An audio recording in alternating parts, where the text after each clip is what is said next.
అందరికీ నమస్కారం. ఈరోజు కథ ఓ మై లీనా, రచన రత్నసిరి వట్టం గారు. ఇంకా స్టోరీలోకి వెళ్ళిపోదామా? అనుపమ అంటే అర్థం తెలుసా? ఇతరులతో పోల్చలేనిది అని. లీనా, నేనేం టీనేజ్ పిల్లని కాదు. నీ మాటలకు ప్రభావితమై అమాంతం ఆత్మవిశ్వాసం పెరిగిపోయి ఏవో అద్భుతాలు చేసేయటానికి విరక్తిగా నవ్వాను. నేను ఇప్పుడు అద్భుతాలు ఎవరు చేయమన్నారోయ్? ఇలా డిఫరెంట్గా కూర్చోవడం మానేసి నీకు నచ్చిన పని చేస్తూ సంతోషంగా ఉండు. ఏమో లీనా, నాకు ఎవరిని కలవాలని కానీ ఏ పని చెయ్యాలని కానీ లేదు.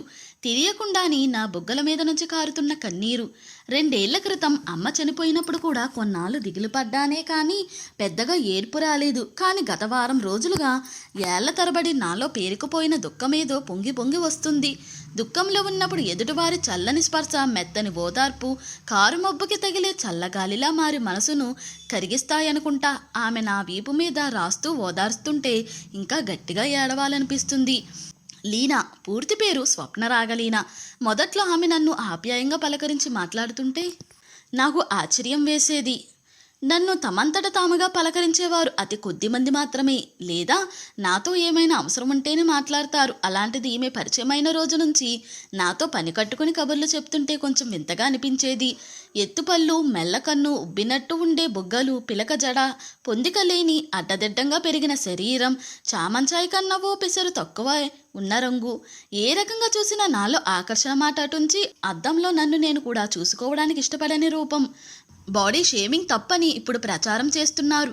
కానీ నా చిన్నప్పుడు శారీరక అవకారాలని పేరుగా మార్చి పిలవడం మామూలే. ఒసే ఖాళీ, ఓయ్ బోతద్దాలు, ఒరే కుంటోడా ఇలా పిలవడం పలక్కపోతే మరింత ఎగతాళి చేసి ఏడిపించడం సాధారణమే.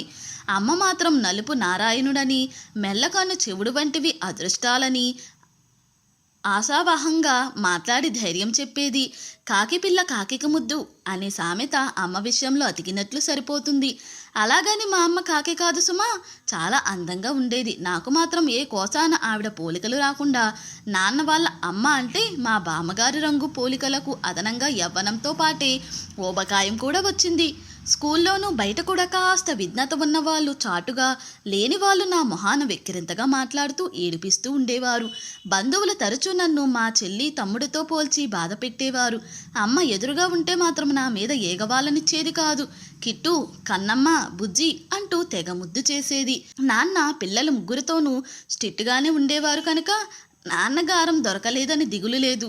చెల్లి తమ్ముడు నాకన్నా 6 ఏళ్ల తర్వాత కవలలుగా పుట్టడంతో వాళ్ళిద్దరూ ఎప్పుడూ జట్టుగా ఉండేవారు. అందుకే వాళ్ళు నాతో ఆడుకోలేదనే బాధ కూడా పెద్దగా కలగలేదు. ఒక రకంగా చెప్పాలంటే అమ్మ చూపించిన ప్రేమ వలన, అమ్మ చెప్పే మంచి మాటల వలన ఎవరు ఎలా వేలాకోలం చేసినా పెద్దగా మనసుకు తీసుకునేదాన్ని కాదు. అమ్మ నా చదువుతో పాటుగా నాకు ముగ్గులు వేయడం, పెయింటింగ్ చేయడం, ఎంబ్రాయిడరీ వంటి వ్యాపకాలెన్నో నేర్పించి నేను ఖాళీగా లేకుండా చూసేది. నేను పుట్టాకే నాన్నగారికి పర్మనెంట్ ఉద్యోగం వచ్చిందని, స్వంత ఇల్లు కట్టుకున్నామని, వాళ్ళకి అదృష్టం కలిసి వచ్చిందని అందరి దగ్గర చెప్తూ నేను సంతోషపడేలా చేసేది. అయితే ఆవిడ ఎంత గారం చేసినా మనసుకు చిన్న చిన్న గాయాలు తప్పేవి కావు. నా అల్లికలు, పెయింటింగ్స్ చూసిన వారు ఓ పక్క నన్ను మెచ్చుకుంటూనే నా చాటును మాత్రం పనులన్నీ ఎంత అందంగా చేస్తుంది కానీ ఆ అందం రూపంలో ఏ మాత్రం రాలేదు పాపం అనుకునేవారు. అమ్మ సలహా ఇంకా నా అభిరుచి ప్రకారం రకరకాల క్రాఫ్ట్ వర్క్స్ చేస్తూనే ఇంటీరియర్ డిజైనింగ్తో బీఎస్సీ పూర్తి చేశాను. ఇంటీరియర్ డిజైనింగ్లో నాకు నైపుణ్యం ఉన్నా మంచి కార్పొరేట్ కంపెనీల్లో ఉద్యోగం రాలేదు. బహుశా నా రూపం వల్లనే కావచ్చు. 30 ఏళ్ళు వచ్చే వరకు ఏవో స్కూళ్ళల్లో క్రాఫ్ట్ టీచర్గా ఉద్యోగం చేస్తూ కాలం గడిపాను. కానీ ఆ ఉద్యోగంలో ఎదుగుదల లేకపోగా నా నైపుణ్యం పరిమితమైపోతుందని అర్థమైంది. మెల్లిగా క్రాఫ్ట్ వర్క్కి సంబంధించిన వర్క్ షాప్స్ నిర్వహించడం మొదలుపెట్టాను. కొన్ని మహిళా సంక్షేమ కేంద్రాలు, ఆర్ట్ గ్యాలరీల వారు గ్లాస్ పెయింటింగ్, కుట్లు, పోటరీ వంటి వాటిలో శిక్షణా తరగతులు నిర్వహించేవారు. అలాంటి చోట పనిచేయడం ప్రారంభించాను. అదిగో ఒకసారి అలాంటి చోటే ఈ స్వప్న రాగలీనా నాకు పరిచయమైంది. నేను మైనంతో చేసిన బొమ్మ ఒకటి తనకు బాగా నచ్చి అలాంటివి మరికొన్ని చేసి ఇవ్వమని అడిగింది. వాళ్ళ నాన్నగారు వడ్డెర చండీదాస్ గారి అభిమానట. అందుకే ఆమెకు ఆ పేరు పెట్టారట.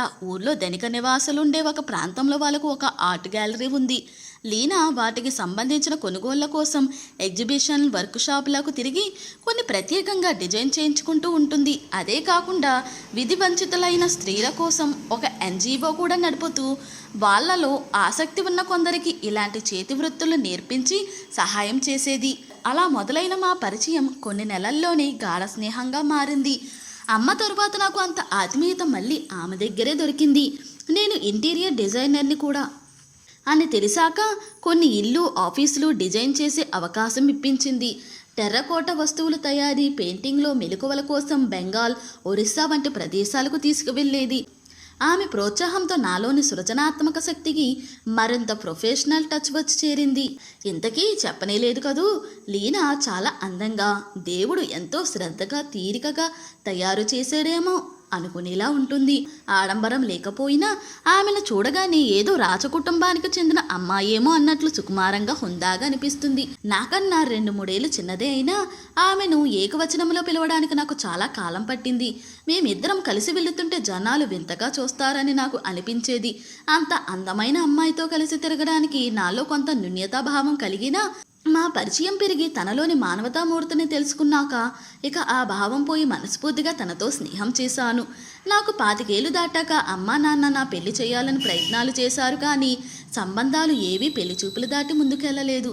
ఒకళ్ళిద్దరు బంధువులు కాస్మెటిక్ సర్జరీలు, ఎత్తుపలకి క్లిప్పులు, బ్యూటీ సెలూన్లు గురించి సలహాలు ఇవ్వబోయారు, కానీ నా రూపాన్ని కృత్రిమ పద్ధతులతో మార్చుకుని అందంగా కనిపించడం నాకు ఇష్టమనిపించలేదు. అంతటితో నా జీవితంలో పెళ్ళి అనే ఆలోచన ఆగిపోయింది. లీనా పరిచయం అయ్యే వరకు సరైన ఆడ స్నేహితులే లేని నాకు మగపిల్లల పట్ల, పెళ్లి పట్ల గొప్ప ఆసక్తి కూడా ఉండేది కాదు. చెల్లాయి తమ్ముడు ఇద్దరు ఇంజనీరింగ్ చదివి MNCలో ఉద్యోగాలు చేరిపోయారు. మరో 4 ఏళ్లకు ఇద్దరికి కోరుకున్న వారితో పెళ్లిళ్ళు జరగడం, US వెళ్ళిపోవడం కూడా అయింది.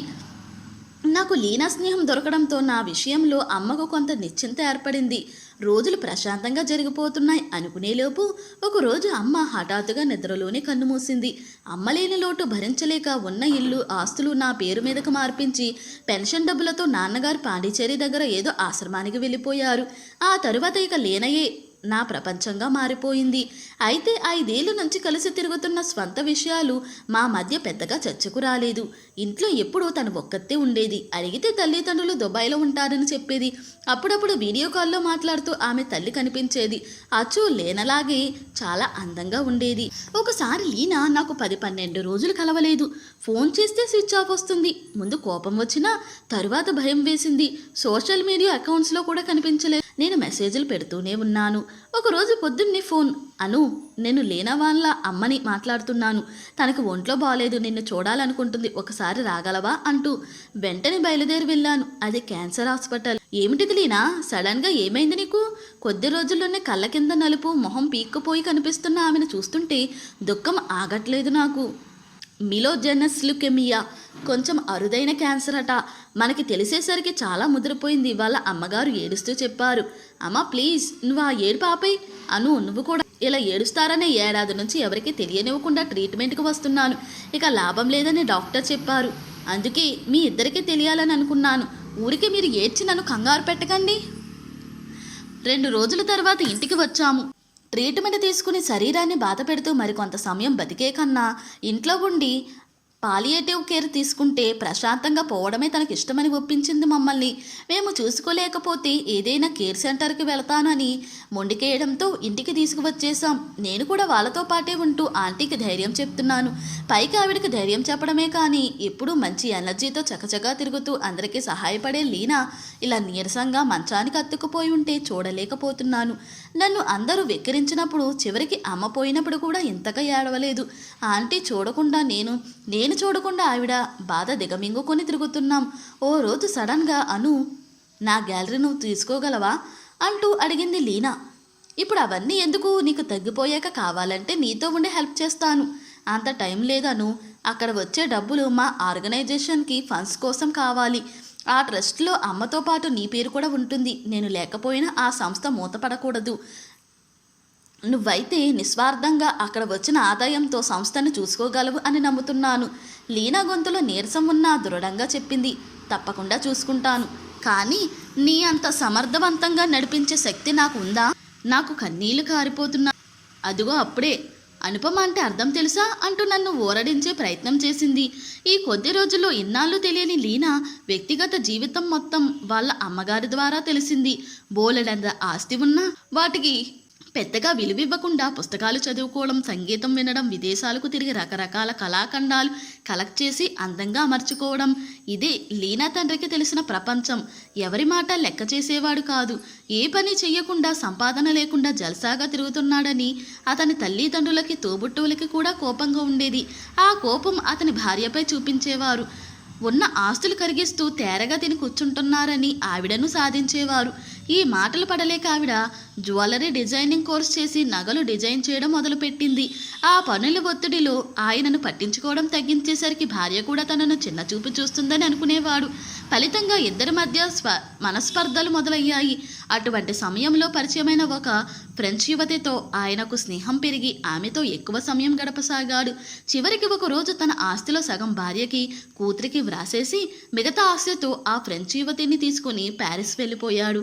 12 ఏళ్ల వయసులో ఉన్న లీనాకి జరిగిన సంఘటనలు అన్నీ బాగానే అర్థమయ్యాయి.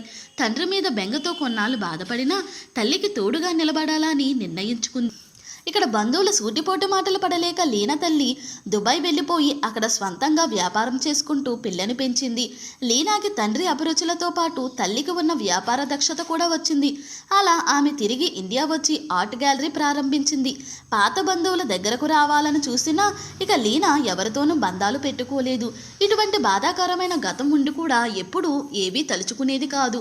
ఇంత ఆత్మస్థైర్యం ఎలా వచ్చిందో. తనేమో అందరూ తన రూపాన్ని అవహేళన చేస్తున్నారని కుంగిపోతూ పెరిగింది. చివరికి ఇప్పుడు మృత్యువుకి చేరువలో ఉన్న లీనా కళ్ళల్లో ఆత్మవిశ్వాసం చెక్కు చెదరలేదు. ఆమె లేకపోయినా ఏది ఆగకూడదని, కొంతమంది అభాగ్యులకైనా మంచి జీవితం ఇవ్వాలని తాపత్రయపడుతుంది. ఇప్పుడు నా ఆలోచనల్లో లీనా మరింత ఉన్నతంగా కనిపిస్తుంది. ఇన్నాళ్ళుగా నన్ను వేధించిన న్యూన్యతాభావం కరిగి నీరైపోతుంది. నిజమే లీనా, అన్నీ మన చేతుల్లో ఉండవు. నీ అనారోగ్యం, నా బాహ్య రూపం, ఆంటీని అంకులు వదిలి వెళ్ళిపోవడం, ఇలా ఎన్నో. కానీ అంతకు మించినది ఆత్మవిశ్వాసం. అది మన చేతుల్లోనే ఉందని నిన్ను చూశాక తెలుసుకున్నాను. నా మనసును కమ్మేసిన ఆత్మన్యూన్యత, నిరాశల మరకలు అన్నీ నీ స్నేహంతో తొలగిపోయాయి. నా కలలతో పాటు నీ ఆశయాన్ని కూడా నిలబెడతాను నేస్తం. నువ్వు నిశ్చింతగా ఉండు. శాశ్వతంగా సెలవు తీసుకున్న నా ప్రియనేస్తం నా మాటలు వినే ఉంటుంది.